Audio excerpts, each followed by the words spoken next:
Hi, friends. Before we jump in, two quick things. First, we just wanted to say thank you. Thank you so much for listening to the show, for sharing it with your friends, and for sending us notes of encouragement, letting us know that the show is resonating with you. They mean the world to us. And related to that, would you take a moment, if you haven't already, and go to Apple Podcasts and leave us a 5-star rating and a review? The ratings and the reviews are one of the best ways to help new women find this show and know that it's worth a listen. So thanks in advance for your support. Now let's get started.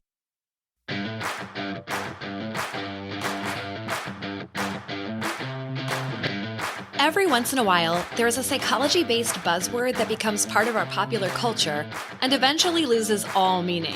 Right now, that word is boundaries. What in the world does that even mean? Let's talk about it.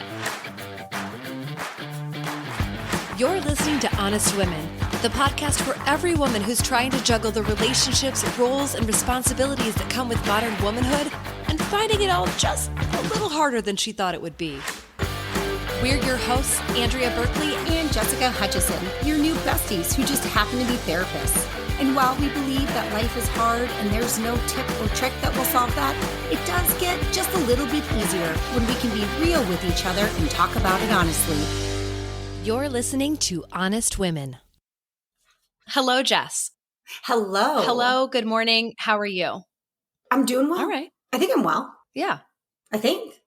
We're going to get into a topic that comes up all the time, partly because it's such a part of our culture right now. It's the newest in a long line of psychology buzzwords that are really important and meaningful topics that people need to learn about and we need to implement in our lives. And then they become so popular that they become like meaningless. Totally meaningless. The last one I think of before this one was self-care. Oh, gosh.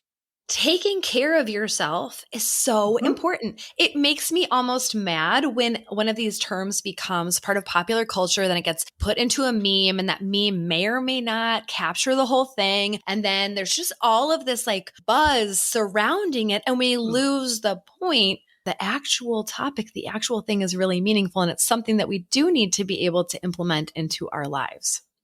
Well, and the definition of the term gets lost. It turns into whatever that meme is or whatever Joe Schmo ends up saying it means versus what is actually the true meaning of it. Why is it important? Right.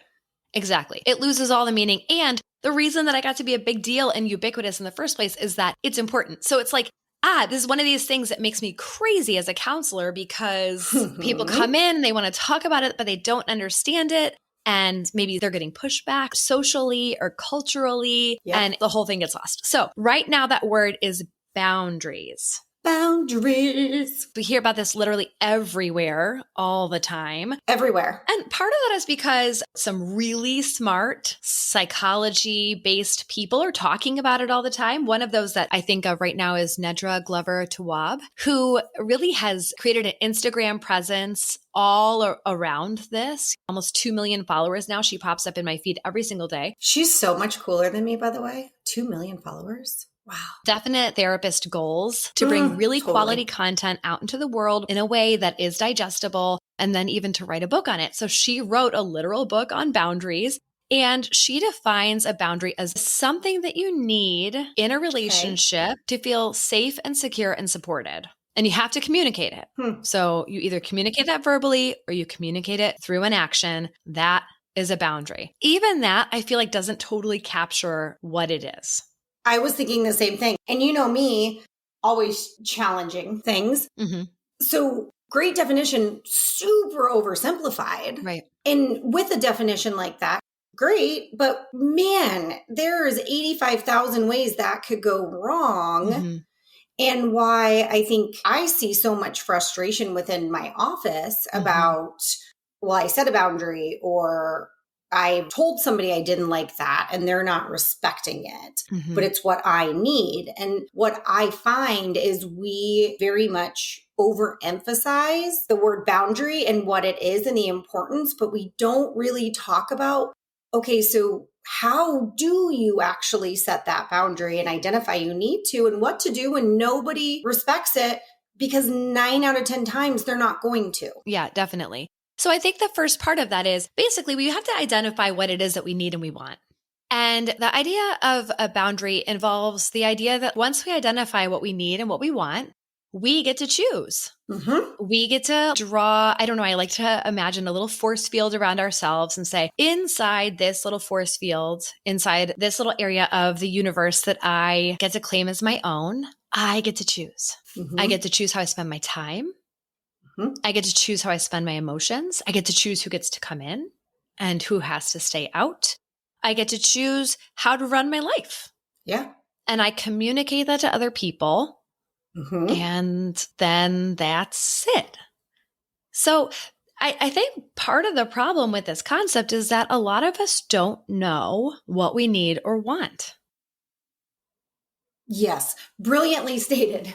How do you even come to terms with or identify what you need?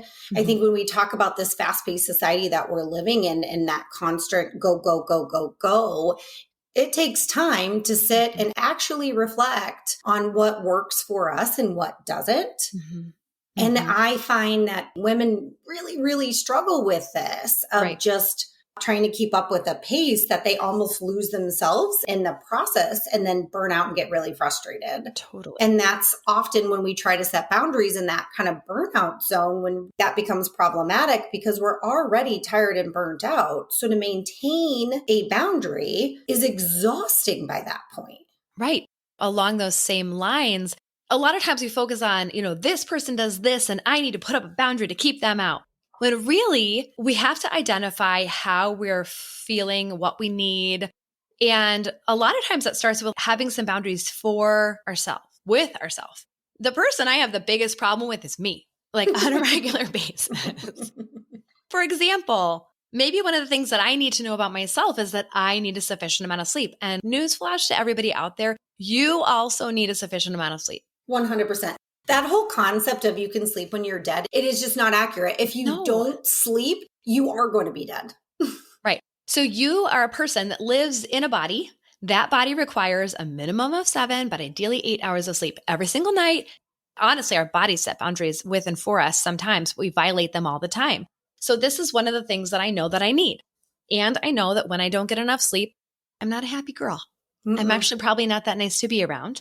And so something that I might identify is I need 8 hours of sleep every single night. And some of the things that I would put up around that would be I have to split the end of day responsibilities with my partner so that I do not stay up too late taking care of it. Yep. Or I will not return emails after 8:30 at night because if I do that, it keeps me awake, right?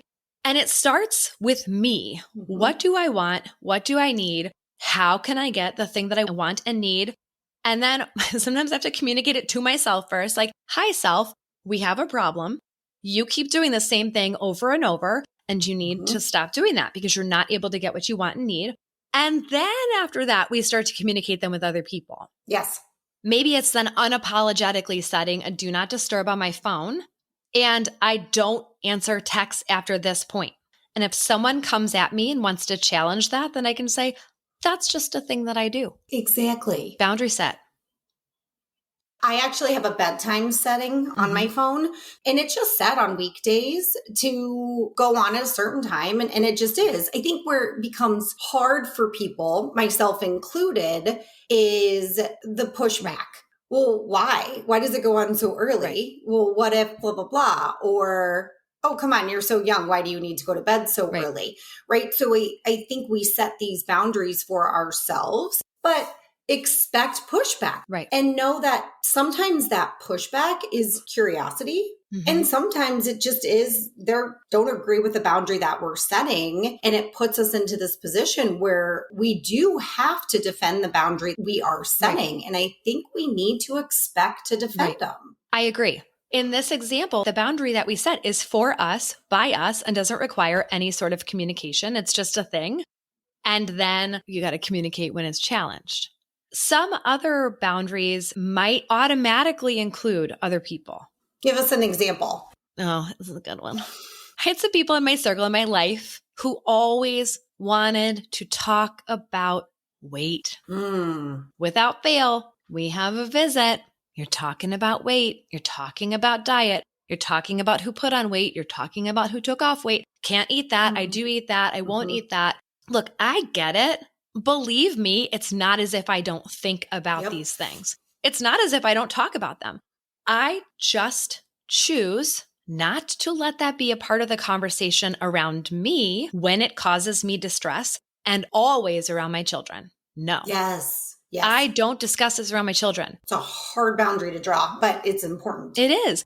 I have a history, as most of us do with our own bodies, right? I have done 1,000 diets. I will probably be trying to figure out how to make this body work until the day that I die, hopefully in a more and more loving and integrated way, hopefully with a lot of growth. For me, let's just bring it full circle. Talking about dieting is triggering. Ooh, triggering. Buzzword. I don't like it. Yeah. And so the way I could identify that was that, especially with this certain group of people, when you bring this up, it makes me feel yucky. Yeah. And so we had to communicate that really clearly, to the point where we had to say, this is a topic that comes up. It's a no-go for us. And if it comes up again, we will not come. Good for you. No, tell me though, what was the response? Probably defensive. So defense from the place of they were trying to defend why they were talking about it? Yeah. Okay. Also, like feeling that as criticism, as if I was saying that I am criticizing you for talking about this. To be honest, I am a little bit. I felt like it was inappropriate, but my boundary wasn't, I get to choose what you talk about. My boundary was, if you talk about this thing around me and especially around my children, we will be removing ourselves from the situation. I'm telling you that this is a no-go for me. And this is one of those cases where it worked. That's awesome. I know. It was kind of unexpected. That became a thing. You know what, though? I think a really important part of that boundary is there wasn't an over focus on other people, right? It was about you. And I do think when we put it in terms of us, right? This is about me. It's not about you. It's about me. It can mitigate that defense. You're going to get it naturally because in our culture, I think everybody's so defensive all the time, but it can mitigate it. It's no, don't defend yours. I'm just telling you what I can and cannot be around. What can and cannot come into my little bubble, this little zone that I own. Yes. And I get to set the boundaries around what's okay with my kids. Yeah. Because my job as their mom is to keep them safe. And this is something that I've determined is not safe and it's not allowed. We don't talk about bodies like that. Yeah. Now, this was an example where it went pretty well. And to be honest, I've never been happier for doing something like that because then this is part of the purpose of setting a boundary. It allowed a relationship to continue because my other options were don't say anything. This is a constant issue and I hate being around people having this conversation. And maybe I hate it so much, we don't go. Yeah. But I got to say, this is a deal breaker for me. If this comes up, we're out. You meant it. You weren't overly dramatic about it. You weren't flailing your arms in the air. It was just very confident in what you were saying. And I think people read that. It's like, okay. And it was outside of the moment. That is so important. Yes, it is. Because talk about being defensive. Okay, we're a family that we drink. Not like wildly, but like having a glass of wine is totally normal for us. But maybe somebody else has, I'm not around people who are using any sort of substances and they have their own reason for that. Well, if they never say that and I like pop a beer and they're like, boundary violation. That's not really how people talk, but they get mad. It's in the moment and there's nothing that I can do because I didn't know. Right. That creates conflict and chaos. And honestly, it feels pretty shitty for all sides. Right? Oh, for sure. Well, it feels judgmental. And that's such a big piece when we don't set a boundary, like actually firmly set that boundary. And then somebody does something that you feel crosses that boundary and you kind of flip out. And it's like, well, wait a minute. I don't know what is and what isn't. We have to be kind of direct about what works and what doesn't work. Where it's kind of a cop-out, I'll be honest. But one of my favorite ways to draw boundaries is to leave group texts. I get really emotionally connected about certain topics and certain things, and I just can't be a part of it. You guys do you. I can't do it. Yeah. And that's such a great point, Jess, is that sometimes we just communicate a boundary through our actions. You don't have to change everything going on around you. No. You can just say, I opt out. And you don't even have to say I opt out. Mm-hmm. You just opt out. You just opt out. It's really quite freeing, actually, when you do something like that. You know, the first time I did it, I was surprised by the response from the standpoint of people saying, did we upset you? Mm-hmm. I was surprised by more the concern versus criticism. And then it allowed me just to say, this is not good for my mental health. It's kind of like I always say that my husband could probably have the news on in the background all day and not even be affected. I would be like a blubbering mess if I did that. Another self boundary. I have to learn how this impacts me, right? For a lot of people, myself included, over-consuming the news leads to me being super activated, super distressed, because I honestly do not believe that we as humans were meant to be able to soak up the distress and the anger of the entire world at all times. No. And that's what we have right now. We used to be this little tiny community. Someone would get, I don't know, what was that disease that they always got on Oregon Trail? Oh, girl, you are going back. I don't remember. I don't even remember what I did last week. It'll come to me. Someone would get that Oregon Trail disease, and then you'd take care of that person. One person would die. One person would be born. Tragedy would happen, but in limited amount. And then, of course, you had the community to come together around you. Now it is just inundation with every bad thing that's ever happened and all the anger and all the interpretation and all the divisiveness. And given that, I can recognize I don't feel well when I do this, or I don't feel well when I'm on social media. I don't. Absolutely. There are parts of it that I like, and there are parts of it that are beneficial, but I have to tune into myself and say, hey, maybe a boundary I set with and for myself is I'm just not doing that this week. Or I only do it at certain times of the day, or I get on with a purpose, or I use a timer. These are all ways that we can check in with ourselves. And so that's really where it starts, right? Yeah. I notice what's happening to me. I'm curious about why. And when there's distress, whether it's with something I'm doing or something someone else is doing, I almost always identify a boundary because of distress. Then I say, how could I change this? And then I communicate it. And I think that last part is part that we lost, especially during COVID years, where we were all so friggin' activated all the time and all the stakes felt really high. We'd never been more divided as a people. Yeah. And so we'd cling to what we wanted and what we needed. And that was fair, but also like sometimes maybe in an aggressive way where we didn't want to talk it out. Or we didn't want to say, I understand that this is what you need, and that's really hard for me. Or I understand that this is what you need, and I need something different. And so how are we going to navigate that? We just stopped doing that. We really did. We became very, very reactive and very, very defensive. And over time, it has led to, and what I see is you can't ask questions anymore. Or if you try to ask a question about something, the person myself included, this has happened with me, right? Really defensive about it. And it's also being able to say, well, hold on. Sometimes people just want to understand. And it's not a lack of respect for, it's just, wow, I don't understand that. Right. And the amount that we're willing to discuss the choices that we make varies depending on the relationship, and it should. I don't have to discuss my choices with every person in the world. I don't. No. One boundary that I set early on as a counselor is that I only see clients at certain times of day. Oh, yeah, same.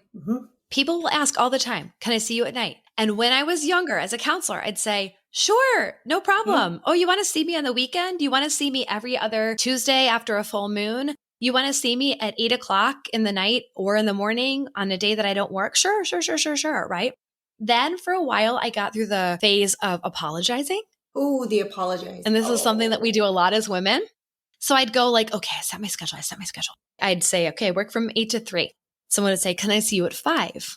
And I used to say, oh, I'm sorry, but I don't see clients at 5 anymore. And this is because of this, and it's because of that. And I was over explaining. Part of that was because I was afraid, just naturally, as someone who's been a people pleaser in the past, that if I had said no, other people would be feeling some sort of way about it. The truth was, most people don't care. Totally. And I didn't owe them an explanation. So now the phrase that my own wise therapist taught me and that I use frequently is, unfortunately, So I just say, unfortunately, that time is not available. And I feel like fucking king of the world. I am such a boss. I know what I want. Yeah. I set my schedule. I noticed that every time I violated my set schedule, I felt resentful. I felt burnt out. I was distressed. So I really honed in. I didn't apologize. And because it didn't require some sort of explanation from me, I just lay it out there. And guess what? 99 times out of 100, literally nothing happens. It can work. It does work. Where I see people struggle, though, is if they have been a people pleaser or they have been, oh gosh, my women in the corporate setting, oof, we talk a lot about this. So if you've always been the yes girl, yes, I can do that. Yes, I can do that. And then all of a sudden you draw this boundary of no, I can't. I see then the woman get really angry that it's not respected. And we have to break that down a little bit to say, well, wait a minute. If you've always been the people pleaser, if you've always been the one to bend over backwards and all of a sudden you're not, people are going to be very confused by that. Doesn't mean that you shouldn't set the boundary, but it does mean that you're going to likely have to set it over and over and over and over again, simply because past behaviors have conditioned people to think a certain thing or a certain way. Right. And we're switching that up. Where it's, I don't understand what's happening here. And that's what I see with boundaries is people thinking they say it once and it's going to be respected. And I always give the example of little kids. How many times does a child push a boundary? Infinity. Infinity, right? Can I have dessert? Can I have dessert before dinner? Can I have this? And as a mother, we almost expect like, okay, I'm going to have to tell this child 100 times that no, they cannot do that before eventually they stop asking. But it takes a really long time. Right. And I do believe we have to kind of normalize that we kind of have to do the same thing with boundaries sometimes. Right. You have to set that boundary 100 times sometimes with the same person in order for it to be respected. Definitely. So you have to know what it is. You have to be really super strong in it. And then you just got to leave it there. Right? If I set the boundary for work that I don't answer emails after this certain time, then the only way that I can teach other people what to expect from me, especially if it's been a change, is that I just don't do it. Yeah. I don't do it. And that will help people to learn over time. Oh, she always answers emails the next morning. For sure. Right? And it takes time to change that.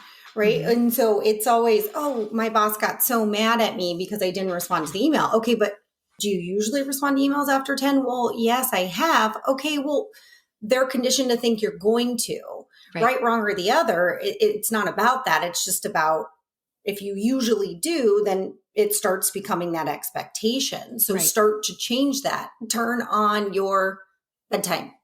So you don't get the notification. Right. Because if you're like me, I have a very hard time not responding to something if I see it. So I have to, that is a boundary I have to set with myself of automatically having something go on so that I don't see it. Yeah. So there are times where our behavior has taught somebody something to expect from us, right? Like I always bring dessert to the family gathering. I always say, sure, I can drive you there. Or yes, I can lend the money or whatever. Like we've taught someone what to expect from us and we identify that we're unhappy, we're resentful, we feel yucky.